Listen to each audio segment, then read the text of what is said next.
Aries, welcome to your just in time tarot reading. If you're watching this, Aries, trust there is a message here for you.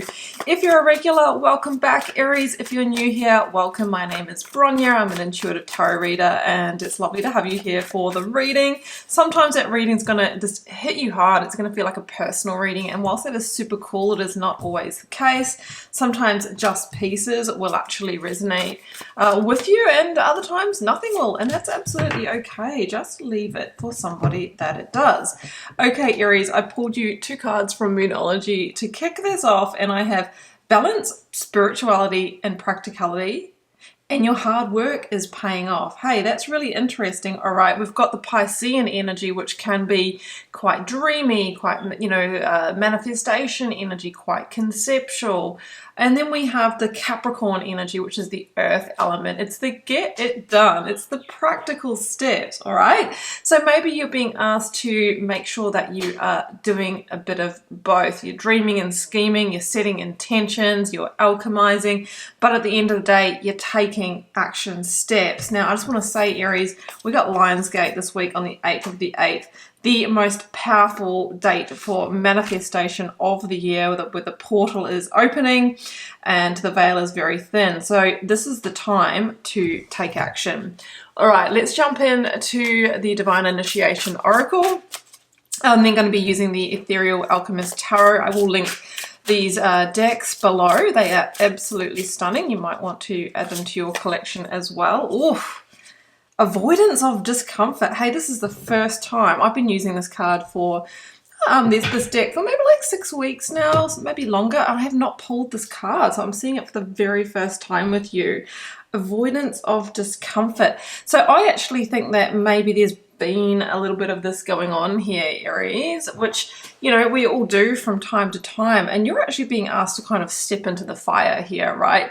To do the very thing that maybe feels like the leap of faith. Maybe it feels really uncomfortable, but you know the saying, Aries, everything you desire is on the other side of fear. It's on the other side of the comfort zone, and sometimes we have to be willing to go where we haven't gone before in order to level up, in order to get the new result. All right, so we've been told, and I'm an Aries as well, so I'm taking this in. All right, we've been told, Aries, let's go to the tarot. All right, let's see what their first card out is. Yeah, and I just see that beautiful like portal. It's almost like the Lionsgate portal, isn't it? It's saying like there is an opportunity this week to really shift the needle in your life. All right, what have we got? The 8 of Cups, the eights. That's all about abundance. Abundance that comes through self-mastery, right? Themes of Lionsgate, themes of the 8. Now, the 8 of Cups is a big move, because it is moving away from what is not your ideal so that you can move towards what is. This is claiming the pieces. This here is the awakening that there is a missing piece in one of the fundamental situations in your life, Aries. Now, this is a general collective reading. This could be playing out in your relationship, your career, where you live, your financial situation. But the 8 of Cups is this kind of quest that is starting for you. It's like, I'm going to find that 9th cup because I want that wish fulfillment, right? So you're being told that you have to avoid discomfort, take some practical steps, right? Maybe get out of the, okay, I sort of know what I need to do, but I haven't taken action on it. So there's a really big step that is waiting for you. It is waiting for you, Aries, or us. 3 of Wands. Yeah, you've got expansion energy.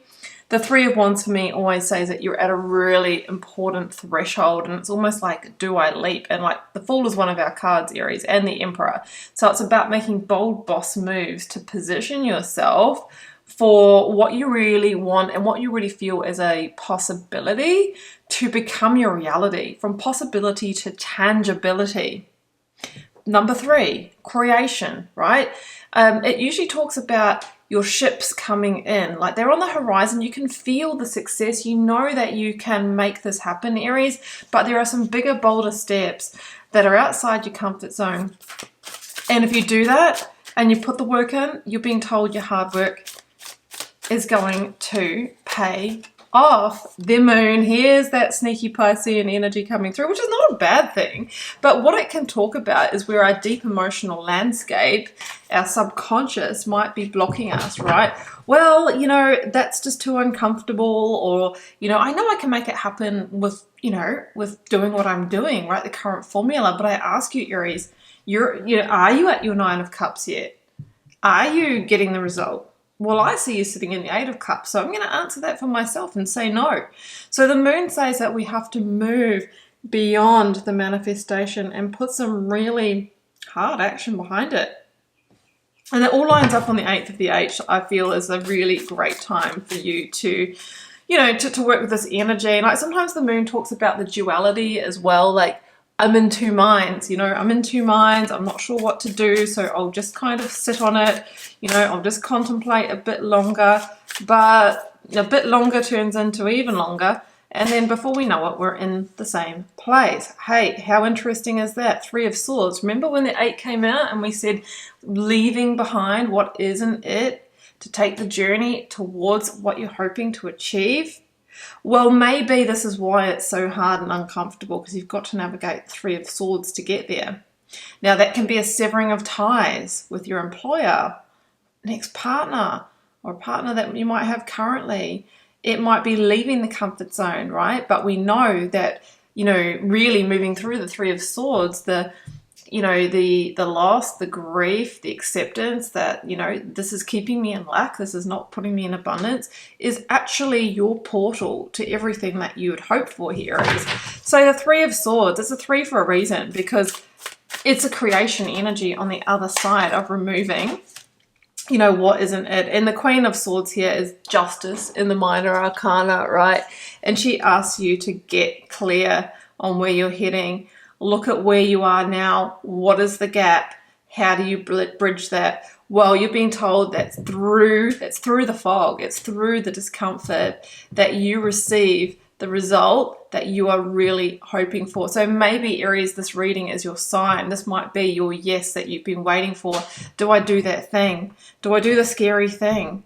Do I leave behind where I am? Well, the Queen of Swords is really putting that sort of truth down for you and saying the road to victory is through this path. We've got to go through the fog to get the clarity. We've got to balance the spirituality and practicality. We've got to step into the discomfort zone, and that is where the magic really happens. Aries, I'm going to leave it there. I hope you enjoyed this reading. If you'd like to follow up with a personal reading, first link down below will pop you over to my website. You can check out what I offer over there. I will link you to everything down below, including the decks I have used in this reading. I have Instagram and TikTok and other social accounts, which I'm very active and interactive with different content on. There is a free Learn Tarot Quick Guide if you would like to get started interpreting the cards for yourself. And I have 2 paid courses, an introduction to Intuitive Tarot and my deep dive signature program, which is the initiation course for a teacher full foundation, and my professional reading process. Sending you love and magic, Aries. Bye for now.